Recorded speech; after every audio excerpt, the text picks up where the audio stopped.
And you are live. Okay, welcome back to House Education, Wednesday, January 22nd, 2025. The Budget Adjustment Act is really one of the first pieces of legislation that goes through the House.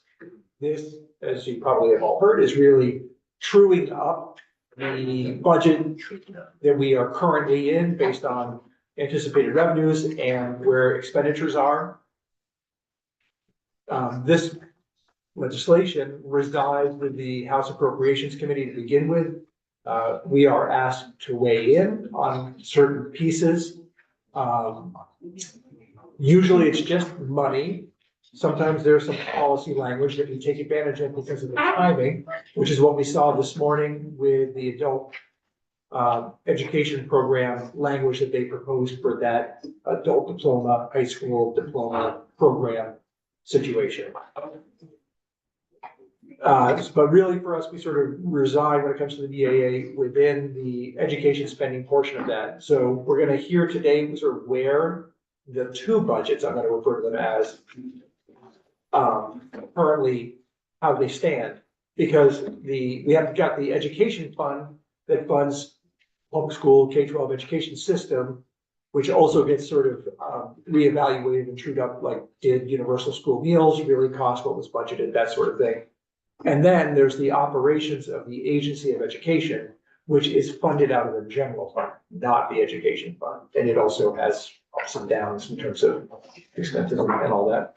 So we've got two members of the AOE here to walk us through the numbers that are in the BAA over at the Agency of Education. It's a chance for us to kind of appropriations, excuse me, over at the committee. It's a chance for us to sort of see what they are, ask questions, and if we feel modifications are in order, we can make recommendations to the Appropriations Committee. Turn it over to you. We've got Sean Kuzna, the Chief Financial Officer for AOE, and Jill Briggs Campbell, the Deputy Secretary of the AOE. Welcome. Thank you. Yeah, for the record, I'm Sean Kuzna, the interim CFO at AOE. And we have Jill on Zoom, our Deputy Secretary. I'm trying to share, and I don't know if I can. It's sharing something on. Try again. Okay. I've got a slide deck prepared for all of that. What Pierre was talking about. All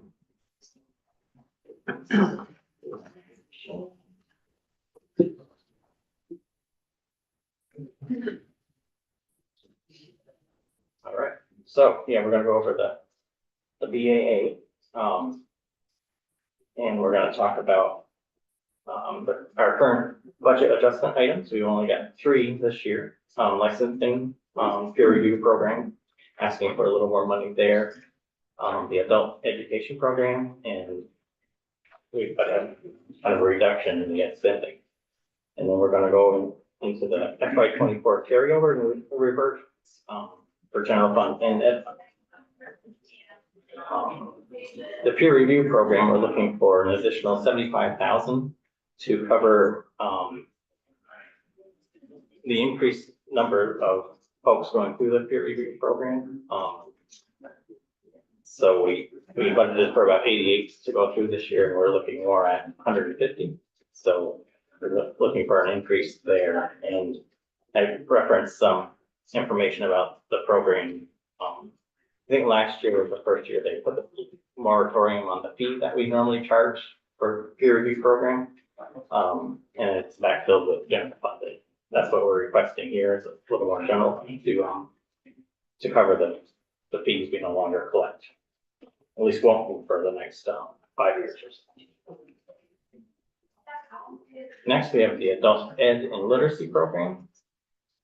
Here we had a small increase in the number of students served. I think in FY24, we pay out on the average of the last 2 years. And so we're looking for another 506,000. And this program is broken into 2 different appropriations, 2 different funds. So it's split 60% general fund for 303,000 and 40% ed fund for 202,000. And the appropriations are in section 504 and 504.1. happy to take questions when we come up. The adult education literacy is confusing. I guess I can just say to all of you, what's proposed here is sort of what was intended under legislation we passed last year. Okay. And next, we've got our adjusted education payment appropriation. We're looking at a reduction of $11 million, and it's broken up into two different pieces. We had a $3 million budget item to cover the EL categorical aid, which was new last year. In the end, when the budget was finalized, that was pulled out into its own appropriation. And this line was never reduced, but we kind of had this money in the budget twice, so this corrects that. And then our education spending grant, this is the big ed fund grant for the school districts. Our number was a little high when the final budgets finally were amended and passed. So we're reducing that line by $8 million to bring it down to the need for FY25.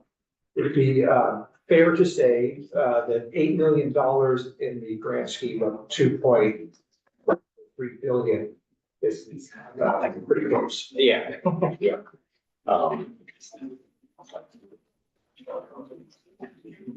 And then another reduction here. We have, we're not expecting to spend as much as we have in the budget for universal meals. So we're bringing that down 2.9 million down to the current estimate from our nutrition. Can you tell us what that current estimate is? 17.5, I believe. So just want everybody to hear that, 17.5 million. You hear the number 30 tossed around a lot. That's sort of old news. Yeah, I think we're estimating 18.5 for next year. Okay. All right. Next, we'll go into the FY24 balances in general fund and ed fund. We've either asked to carry over some funds or we'll revert some funds. And the next couple of slides, you'll see what we're asking for or revert. Yes. Can I ask just a like procedural clarification? Sure. Can you explain a little bit what carryover means and what reversion means? Sure. Carryover, a lot of times we have grant obligations that hadn't been liquidated before the year ended. So we're still kind of on the hook for making those payments to the grantees. So we have to carry that money so it doesn't affect our current year appropriations.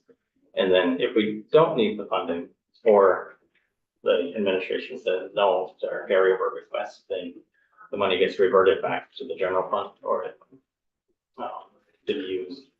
A carryover report is generally obligated. Yes, or we have plans for it, and we ask for permission from the administration to spend that carryover that we didn't have.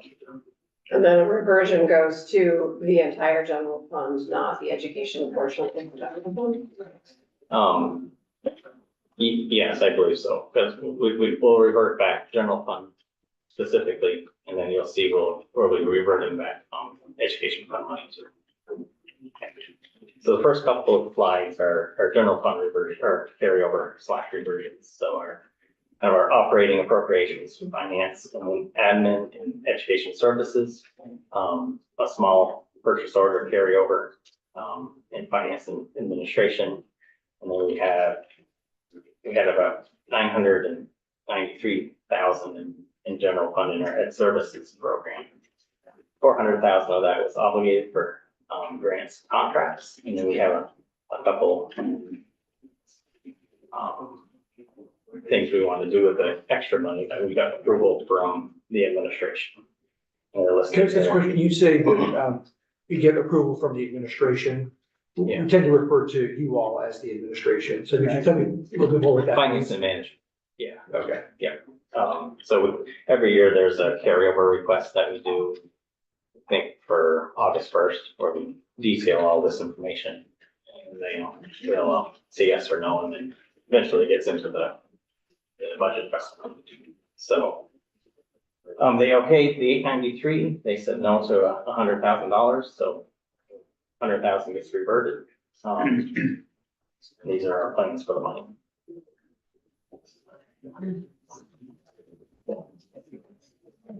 Moving on to more general fund, we got the adult education literacy appropriation, a small balance there that's obligated on some grants. The flexible pathway appropriation, 509,000, and that's obligated for the spring semester of the dual enrollment program. And then a very small balance on the state board appropriation that's obligated. All right, moving on to the ed fund. Again, in the finance and administration appropriation, we have 100,000 obligated. That's to cover some costs on the SSDMS project. We're reverting the balance of 301,000. Special ed, we've got grant obligations to carry over for 2.3 million. And then state place, we're reverting a fairly large balance of 13.6 million. That might require a little explanation. Yeah. So I think over the years, we generally carry over the balance there and thinking we may need it for the current year. So we look back at our, how we've been spending those funds, and we're really not even spending as much as we receive each year in the current budget. So we feel we can live in the $20 million that's the FY25 budget for that line item this year. So we're reverting the balance. We don't anticipate needing. So it goes back to the ed fund. So that's good news for whoever manages the overall ed.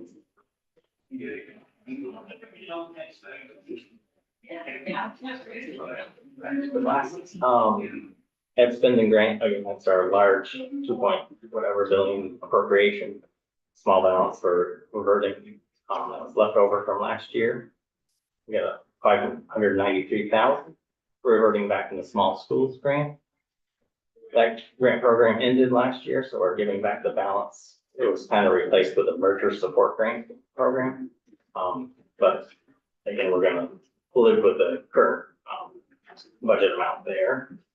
And then tech ed, we've got some grant obligations for 367,000. And we're reverting 1.8 million that was not needed for that year. All right.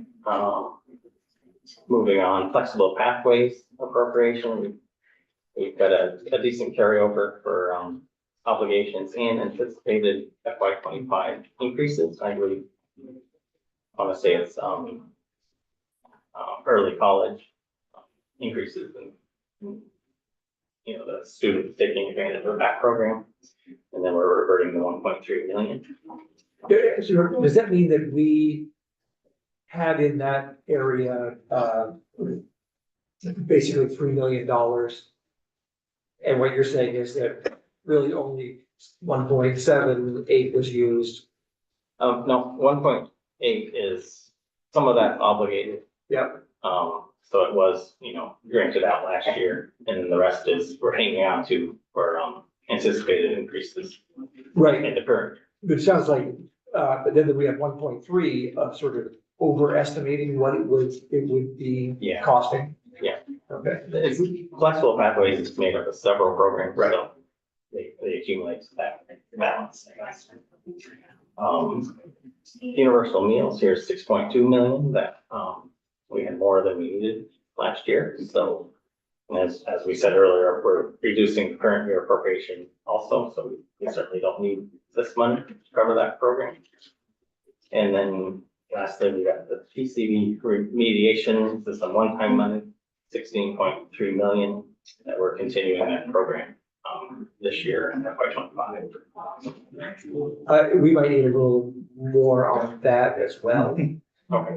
Just to understand how much of that current 16.3 is in fact already obligated, just not paid out yet, as opposed to might be needed later. Yeah, I believe Jill can chime in if she wants to. It's all I'm sure gonna you know I go. was gonna ask the question. Yeah, it's all gonna go this year. We've even gotten, I think, 4.5 million more transferred from another agency to continue the program and cover, I guess, whatever's happening this year. Any more you want to add, Jeff? Yeah, so I would consider that 16.2 million in essence fully obligated through grant awards, including the large portion of that was for Burlington High School. So obligated meaning we've made a grant award, right? The money is no longer available. We've promised it, and then the schools will seek reimbursement once they have paid their invoices. So to Sean's point, I would consider that money obligated and no longer available. And then in addition, to cover some of the PCB remediation costs that cropped up over the past few months, the Department of Environmental Conservation, which is under Agency of Natural Resources, has a rolling federal fund. They were able to do an MOU between our two agencies to continue to make funds available to address those remediation costs, specifically the costs that came up related to North Country.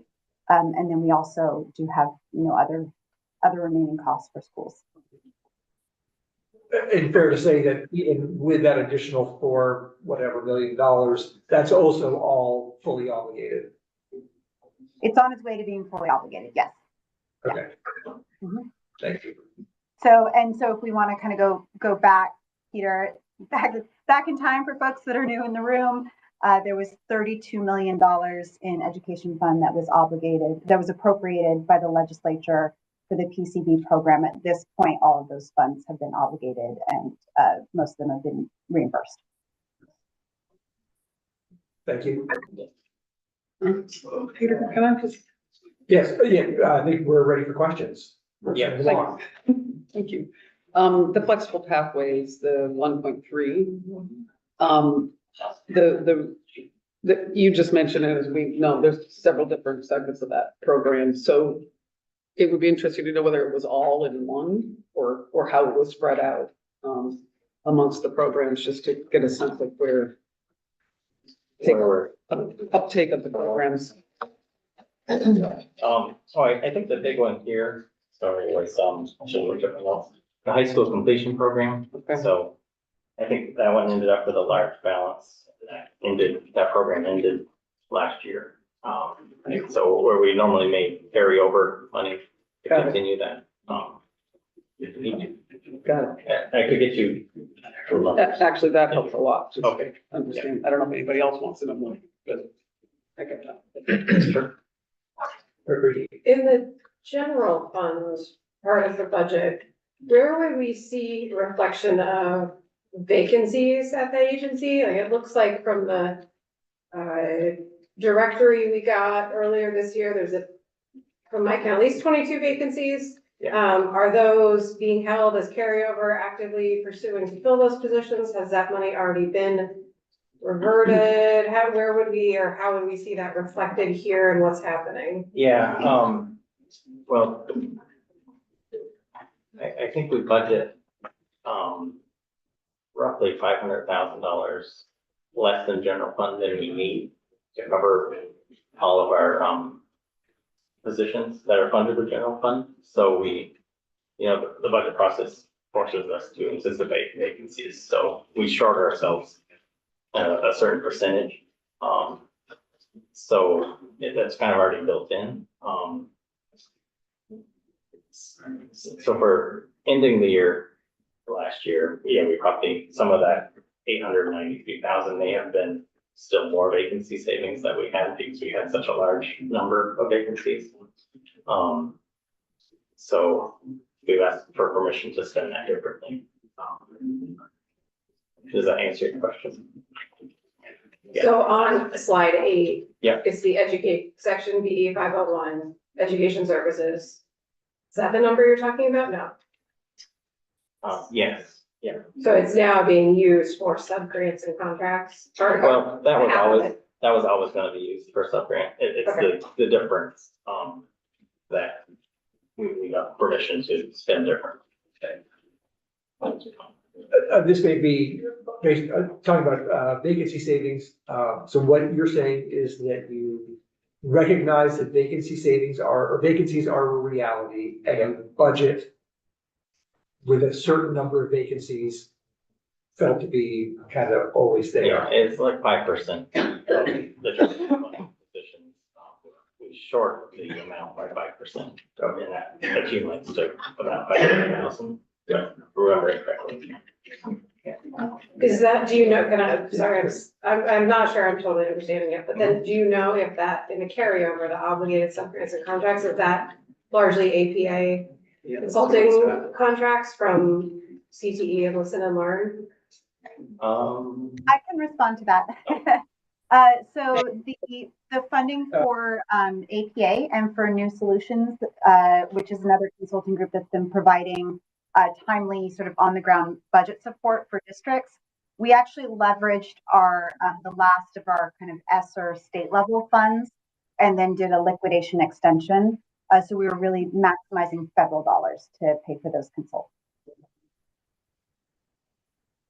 All right, so I think we're just, everybody is around here, we're looking at section B 501, the $893,000 carryover. How that talks about vacancy savings and all that. Carryover meaning it's obligated. Yeah. But not necessarily obligated to the potential hiring of vacancies. Correct, no. That would be in our current year budget already, so. Okay. Yeah. Thank you. Sorry about that. Yes. Yeah, so just, I know state hiring practices across state government can be a little bit quirky to folks, but is budgeting for that level of vacancy savings a standard across Vermont state government, or is that particular to the Agency of Education? I think all agencies and departments have some sort of savings factor that they have to build in. We didn't adjust ours, I think, up or down this year because we have so many vacancies, but hopefully we're gonna fill them. And, by 26, we will have so many, but. Yeah, do you have a sense of how many years that's been kind of the standard practice, just if you know? Ever since I've been doing the budget with the agency, which goes back to the early 2000s. Yes. Just a quick follow-up on the obligated sub-grants and contracts, sort of following up. Can you just give me a description of what those sub-grants and in general and contracts would be?